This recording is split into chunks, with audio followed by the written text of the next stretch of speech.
It's a privilege to be here today. Our journey started in Hyderabad. We are actually, and this is an invitation, and it's more about sharing with you a journey rather than a product launch or a company launch. We are actually, we are a spin-off from Qualcomm. We did our initial pilot studies in Hyderabad and Navi Mumbai in the initial stages of our research before the development of this product. So this is all about a journey which is to change the lives of traditional retailers. Kirana shops in India have been a part of our fabric in the country's landscape, right? I mean, they were some of the earliest entrepreneurs in this country, and they are part of the whole landscape and the fabric that we have had. It's part of our culture to go to a Kirana shop, and it's also the backbone of the employment in the country. So just to give you a little background on this while we get to detail, there are about, in the FMCG industry, there are about 9 million retailers. And the 9 million retailers probably directly or indirectly employ as much as 3 or 4 families, support 3 or 4 families. So this is a very large landscape that we are really talking about. So welcome to SnapBizz, and thank you very, very much, and really appreciate. It's also nostalgic for me to be back in Hyderabad on this Telangana and AP rollout. Let me walk you through the journey of SnapBizz. SnapBizz is all about transforming traditional retailers and bringing technology in a simplistically acceptable form to retailers. So the landscape has been changing. The FMCG industry is roughly about $120 billion in size. It is basically divided probably into 50% packaged goods and 50% loose items, which the Kirana shop sells. Roughly, there are about 750 million transactions that happen every day. There's 1.2 billion consumers that are touched by these retailers. There are at least 1,000 plus FMCG companies in the country. There are probably 250,000 retailers. So it's a very, very, very large landscape which touches the lives of everybody every day in the country. Just to give you a little introduction to SnapBizz. SnapBizz was formed in 2013. It actually was initially incubated by Qualcomm and is a spin-off from Qualcomm.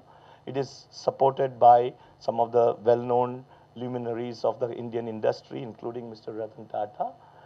It's a company which is very bottom-up and grounded in a lot of bottom-up research. If you ask me who is the architect of the company, I would rather say that it is the retailer whom we have worked with rather than any of us in the office. So it's a very bottom-up company, and that's what we really believe in.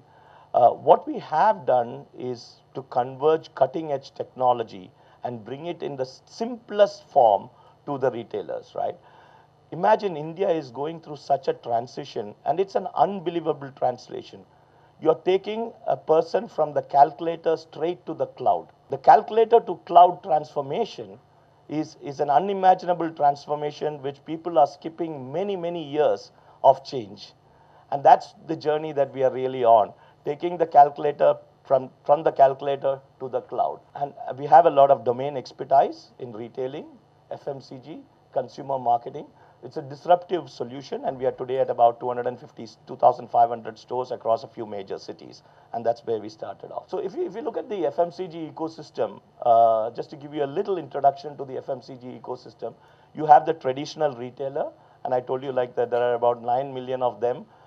If the industry, only 10% of the consumer offtake happens through modern trade and e-commerce.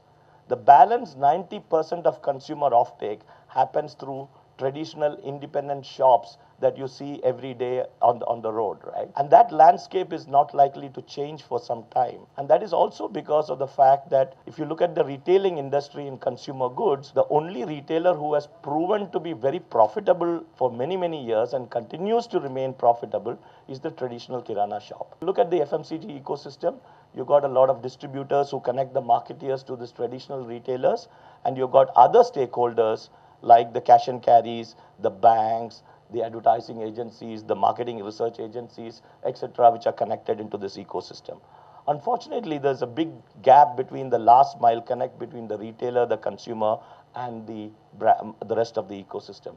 And that is the transformation that we are really bringing about, of changing this retailer into into a smart, modern store. I am personally a very strong believer of the traditional store. Look at his strengths, right?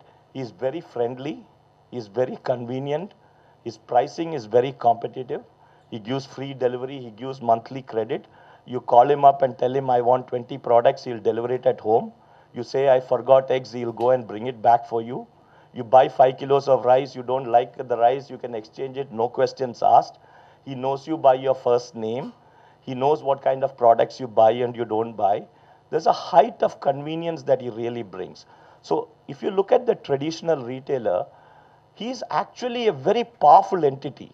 Unfortunately, we don't understand that, and that is a missed opportunity for the retailer and the consumer. So the lack of real estate to merchandise his product is a key pain point of the retailer. The second issue that he has is that he gets less support from the brand. The big retailers get more support from the brands. It is not that the brands do not want to support him, but the problem is he doesn't have the data to give back to the brands for the support he gets. I mean, if a company is willing to give him some money or an extra percentage or an extra display money, the company wants to evaluate what happened to that spend. So if I can't give you a report back saying this is the value of your spend in my shop, I cannot get that money again and again. So there is an inability of the retailer to get the money which he should be getting. And that is a lot of money for that retailer. So he gets lesser support from brands, marketeers, etc. to do the promotion.